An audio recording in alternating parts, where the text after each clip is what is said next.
So as you can see, this is how it comes out of the box. It's just a simple rough wood structure, and then you have to prepare it. Everything you have to do is like raw wood when it comes to you. Nice. So I mean, for the most part, it's a blank canvas.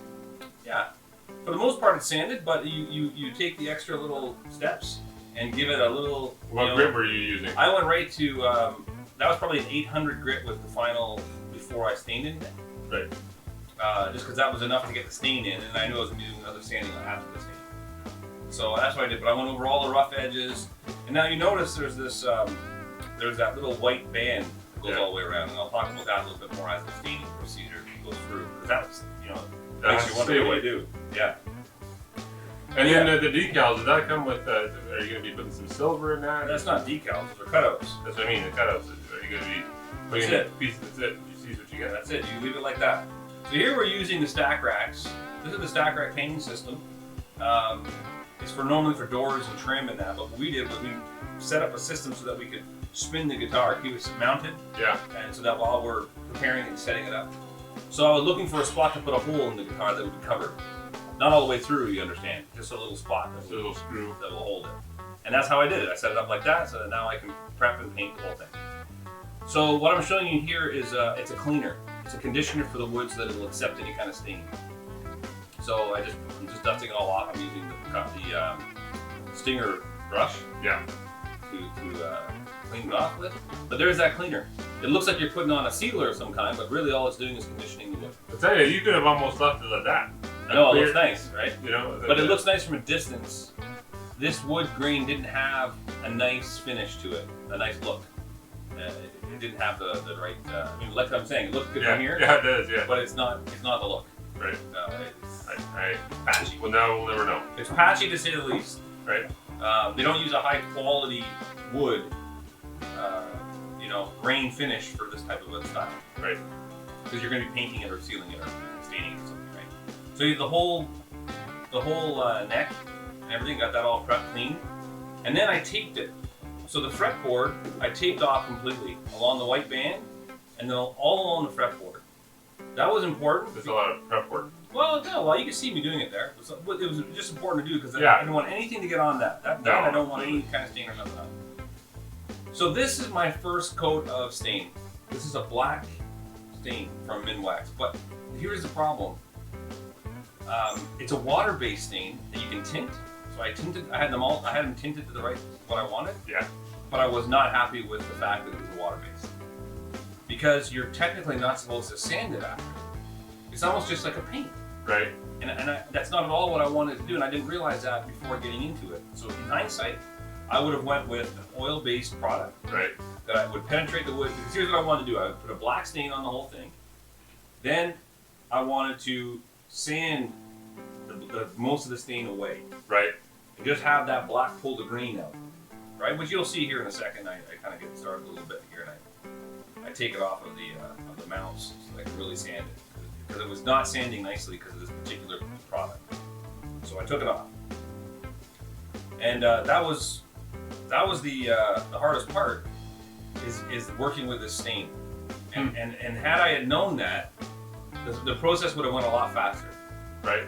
But I had the right kind of stain because I would have just done 2 or 3 types of coats of stain. Ah, right. So you did one coat of paint. One coat of this black stain. Here you can see me just frustratingly working with it, getting that finish off. But what I was actually making was like a distressed steel look. That would have been a cool color too, see? Beforehand. Yeah. So now I'm putting a green color on because I wanted that to go through and pull the black through it. But it doesn't. All it does is cover over what was below it. Right. A stain would have went through and bled through the wood underneath it. The black would have come up through it nicely.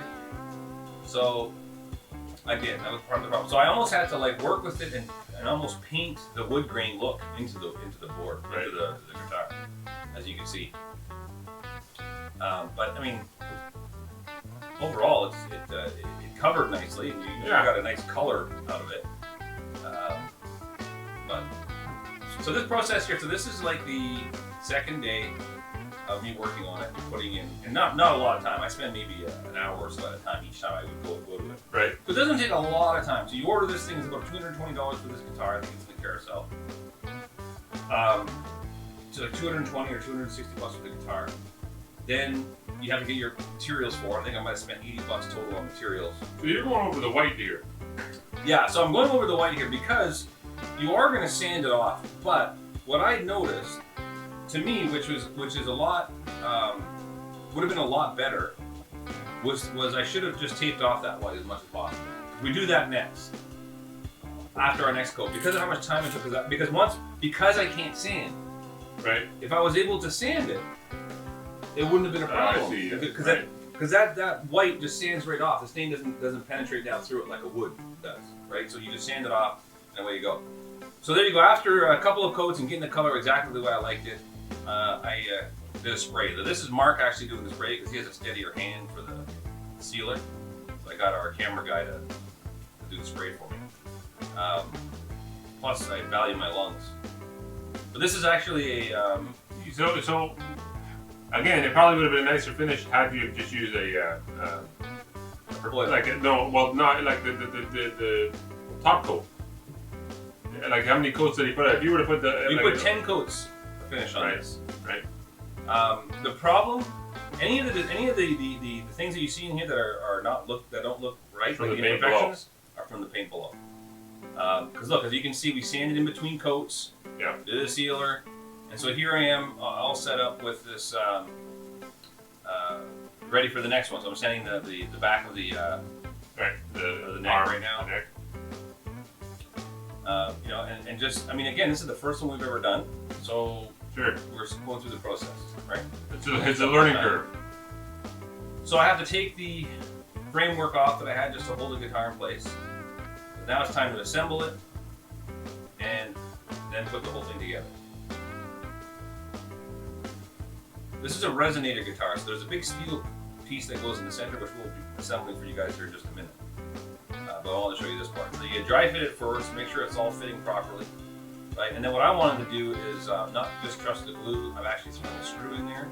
So what I did was mark exactly where it had to go, clamped it, and then pilot hold a hole for my screw. Then I glued it and screwed it in.